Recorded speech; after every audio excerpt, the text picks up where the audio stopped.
কথাটা একদম পরিষ্কার। কথাটা হলো বাসন্তী ইউনিয়ন ভাঙা চলবে না। এর জন্য যা যা করা দরকার করবো, উপরে নিচে ডাইনে বামে সব আমরা করবো। কথা ঠিক। 3 দিন আগে আমাকে পার্সোনালি জামাল রানা, মামা, নয়ন মামা সহ অনেকেই ফোন করছে। আমার মনে হয় 100-200 ফোন আসছে। ইউনিয়ন পরিষদ তো বাইঙ্গা বৈষর হয়ে গেছে এবং কাজ কাম যা আছে 2 দিনের মধ্যে ডিসি করে এটা শেষ করে দিয়েছে। এই কথা আপনারা শুনেন নাই? এখন আর কোনো কাজ কাম নাই, ইউনিয়ন বৈষর হয়ে গেছে। এটা ফেসবুকে লেখছে, আমাদেরকে ফোন করে বলছে। এটা একটা ডাহা মিথ্যা কথা, এটা একটা প্রপাগান্ডা। এই প্রপাগান্ডা করা হয়েছে পরিকল্পিতভাবে। কিসের পরিকল্পনা, কেন পরিকল্পনা? এই জন্য যাতে হয়ে জন গেছে গা আর প্রতিবাদ করে কোন লাভ আছে? আর আমরা প্রতিবাদে যাবে না, এরকম একটা কুয়াশা সৃষ্টি করার জন্য এই কাজটা করা হয়েছে। যে পত্রটি এসছে স্থানীয় সরকার মন্ত্রণালয়ের উপসচিবের বরাদ্দ দিয়ে ব্রাহ্মণবাড়িয়া স্থানীয় সরকারের সহকারী পরিচালক শফিকুল ইসলাম উনি লিখেছেন, আপনার পত্রটা পড়বেন। লিখেছেন 1909 সালের স্থানীয় সরকার আইনের 11 বিধি অনুসারে এই 6টি গ্রাম নিয়ে যে ইউনিয়ন প্রস্তাবিত বরিশাল করার প্রস্তাব এসছে, সেই প্রস্তাবটা মানে সরজমিনে মানুষের সাথে কথা বলে, মানুষ চাই কি চায় না, ভৌগোলিক অবস্থা এটার উপযোগিতা আছে কিনা, জিওগ্রাফিক সম্ভবতা আছে কিনা, এইটা বিবেচনা করে 4 তারিখের মধ্যে একটা রিপোর্ট দেওয়ার কথা বলা হয়েছে। রিপোর্ট দেওয়ার হয়ে যাওয়া কি এক জিনিস না? এক জিনিস না। কাজে এই জিনিসটা আগে এই আতঙ্কটা কাটাতে হবে যে এই ইউনিয়ন পরিষদের যে প্রস্তাব, যে চিঠি কবির আহমেদ ভূঁইয়া দিয়েছেন, সেই চিঠির তদন্ত এসছে, চিঠির কার্যকারিতা এখন পর্যন্ত হয় নাই। ডিসি মহোদয় একটা শুনানির আয়োজন করছে, আমাদের লোকজন গেছে, স্মারকলিপি দিছে। এটা কিন্তু আমাদের লোকজনের উপস্থিত ছিল, এখানে ওনারা স্মারকলিপি দিতে যায় নাই, গেছে। আজকে আমরা প্রতিবাদ সভা করছি। কাজে প্রশাসনের প্রতি আমি আহ্বান জানাবো, মানুষের সেন্টিমেন্ট বুঝেন। আপনাকে যে স্থানীয় সরকার মন্ত্রণালয় থেকে মানুষ কি চায় এইটার ইয়া দেওয়ার জন্য বলা হয়েছে, আপনি সঠিক জিনিসটা দিবেন।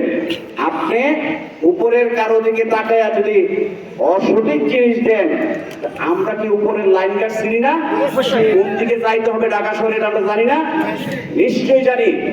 আমরা মাননীয় প্রধানমন্ত্রীর কাছে এই জিনিসটির জন্য আরেকটা স্মারকলিপি প্রদান করব এবং বলবো যে প্রসঙ্গতি হচ্ছে এখানে, এবং আমাদের বিরুদ্ধে গিয়ে, আমাদের মতামতের বাইরে গিয়ে আমাদেরকে জেলা সদর থেকে বিচ্ছিন্ন করে অপর একটি জায়গার মধ্যে নিয়ে যাওয়া হচ্ছে, এটা আমরা চাই না। মাননীয় প্রধানমন্ত্রীর কাছে যাওয়া কি বাংলাদেশের মানুষের জন্য, আমাদের জন্য খুব বেশি কঠিন কাজ? তাইলে আমরা এই সবার পরে 2 দিনের বিরতি থাকুক এবং পরবর্তীতে বৃহত্তর আন্দোলনের কর্মসূচিও থাকুক। এই কর্মসূচিটা যারা এটা করছেন আপনারা বসে ঠিক করে দেবেন। যদি বলেন আমরা অর্থ দিয়ে সশরীরে সর্বপ্রকার এখানে ঢাকায় গিয়ে আমরা এই ইউনিয়নের যারা আছে চেষ্টা করবো, আমরা যারা ঢাকায় থাকি, বকুল ভাই, জামাল রানা সহ আরো যারা আছে সবাই নিয়ে আমরা ঢাকাও একটা মিটিং করব। কারণ আন্দোলন চালাইতে হইলে প্রশাসনের যোগাযোগ লাগবে আর কম বেশি অর্থ কিন্তু লাগবে। এই অর্থটা গ্রাম থেকে সংগ্রহ করা যত কঠিন, আমরা যদি আপনাদের পাশে দাঁড়াই তাহলে আরেকটু সহজ হয়। এখন আমরা আরেকটা কাজ করতে পারি, এটা স্থানীয় সরকার মন্ত্রণালয়ের আন্ডারে থেকে দেওয়া হয়েছে। স্থানীয় সরকার মন্ত্রী হলো মির্জা ফখরুল, উনি বিএনপির মহাসচিব। ওনার সাথে আমার পার্সোনাল সম্পর্ক আছে। গত 1-1.5 মাস আগে আমরা গেছি, ফেসবুকে আমার সাথে ওনার ছবি দেখবেন, অনেক ছবি আছে। আমরা নির্বাচনে আসবো কি না আসবো এই দেন দরবার হচ্ছে, কারণ আমরা তো নির্বাচনে না আসার জন্য একটা প্রক্রিয়া করছিল। ওনার মাধ্যমে আমরা এটা শেষ করছি এবং জাতীয় পার্টির পক্ষ থেকে আমি এবং শামীম হায়দার পাটোয়ারি এটা দিয়েছিল।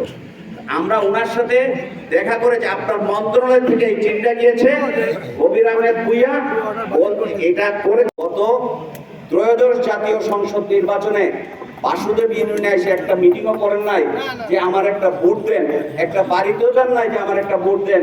আপনি এখানে নাগরিকও না, তাহলে আপনি নাগরিক ওই অংশে আমার অধিকার, আমার ঘরে আমি থাকবো কি থাকবো না সেই অধিকার আপনি ছিনিয়ে নেবেন, এটাকে আমরা মানতে পারি বন্ধুরা?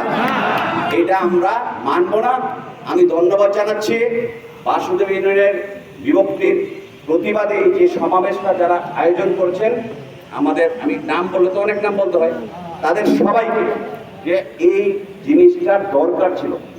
আমি ব্রাহ্মণবাড়িয়া স্থানীয় প্রশাসনের কাছে অনুরোধ করবো, এখানে আমি দেখলাম কালকে আমার এসপি কয়েকজনের সাথে কথা হয়েছে, আমার জানতে চাইছে, আমি বলছি এখানে হচ্ছে তারা কিছু লোক পাঠাইছে, এসপির একটা লোক এই জায়গার মধ্যে আছে আমি চিনি, তাকে আমার সাথে সালাম দিচ্ছে যে ভাই আমি আসছি।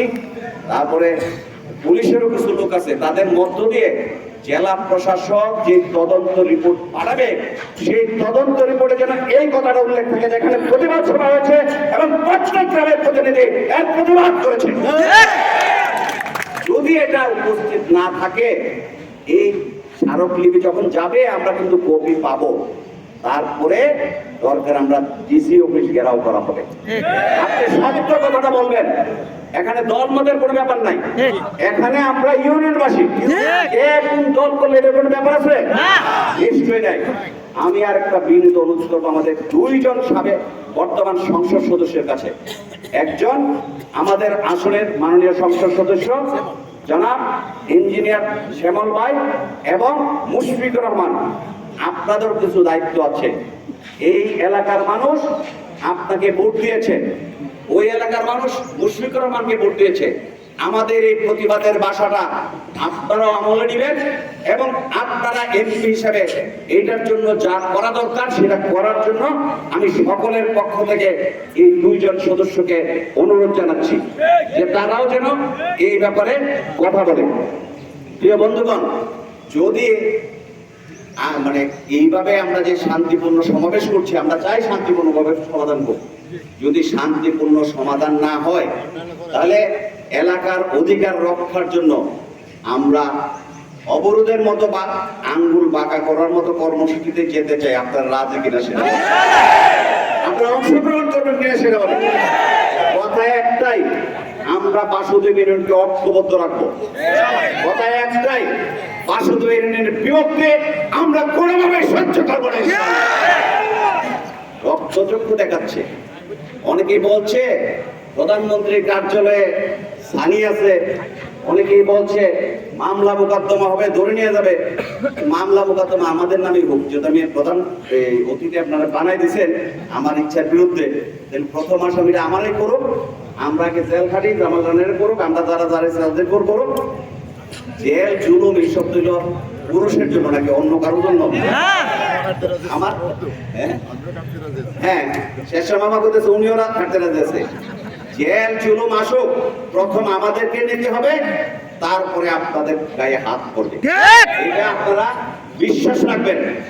এবং কাউকে যদি অন্যায় কারণে আসামি করা হয়, আমরা প্রশাসনের সাথে যোগাযোগ করে, বিএনপির নেতৃবৃন্দের সাথে যোগাযোগ করে আমরা এইটা যাতে কেউ হয়রানির দিকে না যায় এইটাও দেখার দায়িত্ব আমাদের।